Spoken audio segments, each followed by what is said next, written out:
This is Lee, and this video is on what you need and how much it would cost you to run a saltwater tank. So this is my tank. Sorry about the camera angle. It's 125 litres long. It's a dual tank. Basically what I've got is a couple of peculiar clownfish. They're doing very well. Torch coral, zonias, polyps, and a toadstool fingered coral. Got star red starfish, volcano starfish, and I've got these guys, zebra gobies. They live underneath the sand. As you can see, there's one just in there. There they go. Basic live rock, and underneath I've got a external canister, 1500 litres per hour, with a UV filter on it. And I've got a reactor, 150 from Little Fishes. This is running basically RoaPhos, which is help phosphates. I do have a problem in here with algae. You can't see it, it's normally on the rocks, and I've scrubbed these rocks twice. This is the second time to prevent algae. As you can see, there's some growing there. I've got a few cleanup crew, hermits, and I've had snails, but they haven't really done the job. On this tank alone, I have a Crowley pump there. Just behind is the maxi jet for the reactor. It's pumping water back into the system, and that's the canister that comes back out. Here's the main pump, and this next to it, this horrible thing, is the Hydor Slim Nano. I've got an internal filter box, and I've got an external. I do weekly water changes, 25 litres a week, and basically from start to finish I've worked out since August, set up with the tank, it's cost me £1,250. 200 of that is on saltwater mixed every week. I do 25%, and I will reduce that by half every week soon. I've had no problems on the system apart from the phosphates, which is still reading low, but it's the algae problem. I'm only feeding the fish once a day, and I'm feeding them flake food and mysis shrimp and brine, which they do like, but they do like the flaky food, which I'll show you. 1 second. So I'm feeding them this stuff here in New Moon. They love it, and as long as you obviously feed them little bit by bit, then it will be fine. You don't want to let waste go into the tank and so forth. Basically I'm testing on the tank twice a week for ammonia, obviously pH, nitrites and nitrates as regular, and I'm also testing for the corals to make sure that they've got the correct amount of dosage in, you know, calcium, magnesium, KH, and so I'm dosing these gently, as I don't have a sump. These are here. These are the Reef Foundation A, B and C, and basically you dose them accordingly to whatever your readings are. Very straightforward, very good product, expensive though. It's about £48. I think I paid 45 on Amazon for the 3.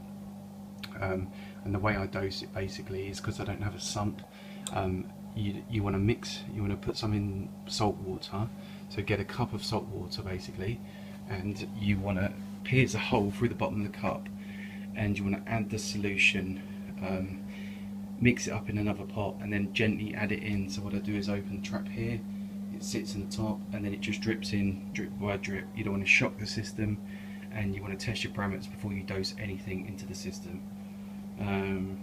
So you know, I've started this hobby and I absolutely love it, but you've got to be prepared for what you're going to get into. I do have a tropical tank as well, which I started with, and that was just 2 months prior, which I love. I've got some mollies in there, sorry, platies, and I've got a leopard plec. I've got some neon tetras, very easy to keep, some raspberries, and oh, I've got gourami there, and then there's a female in there somewhere. You know, this setup was a lot cheaper. Obviously doing weekly water changes, same thing, just in external canister. Added a bubble stone system, basically, you know, air brick, but basically it's a system that runs along the back, and then there's a main pump that's constantly going all the time. This tank runs at 76 degrees, which is fine. There's a piece of bogwood in there, a couple of real plants, so you know, it's doing very well. I had some deaths at the beginning because I didn't cycle the tank long enough. I left it a week, and then every 5 days I was adding a school of fish, about 5, and they were dying after, you know, 3 or 4 weeks. Some were dying, some wasn't. Fish to stay away from is betta fish. The reason for that being is that they get a lot of diseases. They don't seem to, well, they didn't seem to survive in my tank. I've had 3 of them, and the last one I had to put down because it had some bloating of the stomach, which was a real pain. But all of these now doing really well. Once the bacteria catches up, then it's all good. So I said, obviously a tropical tank, as you can see, both jewels. This is a jewel 120 litre tank. At the time it was 300 and something all in, and obviously I've added the decor and stuff and plants, so it's not cost me that much. You know, probably a region of somewhere between £500 and £600 with fish and filters and chemicals and so forth. Obviously going back to the saltwater tank, you know, this was £58, a double torch coral. It's actually grown another head here, and there's one that might grow back here. This Zonius polyps was £45, and this was a lot smaller. It's grown massive now. This was £28 when I bought it. It's doing very well. Starfish was very cheap, it's only £15. Basically standard sand, coral sand. Didn't buy live sand and live rock. You do need live rock for filtration systems, for biological. It's going to help a lot.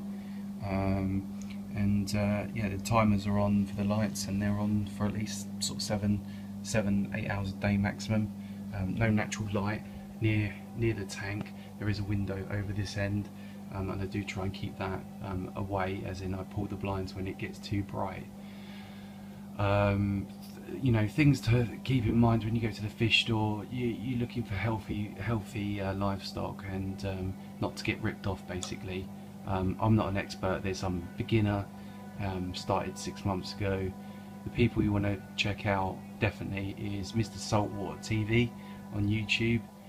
He has his own running live show as well on live stream, which is through that on Facebook.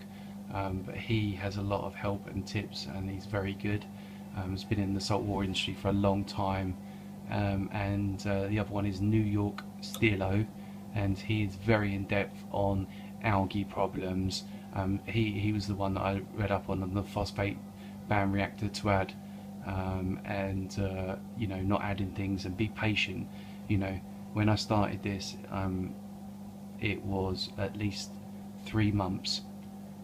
It was 8 weeks. It was 2 months before I started adding any livestock, and I started with the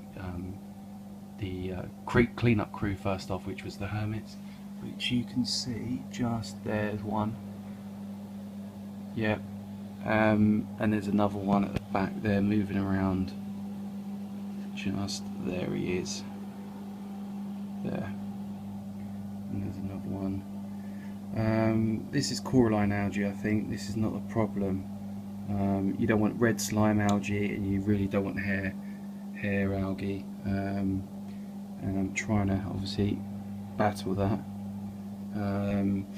Yeah, as I said, New York Steelo is your man, and so is the Saltwater TV guy. The other one for tropical tanks would be Dustin's TV, which is fishguydetv.com. He's very good. The things you're going to need for a saltwater tank. This is the product. phos, and this helps obviously phosphates, and you can put it in a little bag that goes inside your sump. The water flows through it. You can put it in a canister. It needs flow constantly round the bag. I would suggest washing this out first in normal salt water, RO water first, before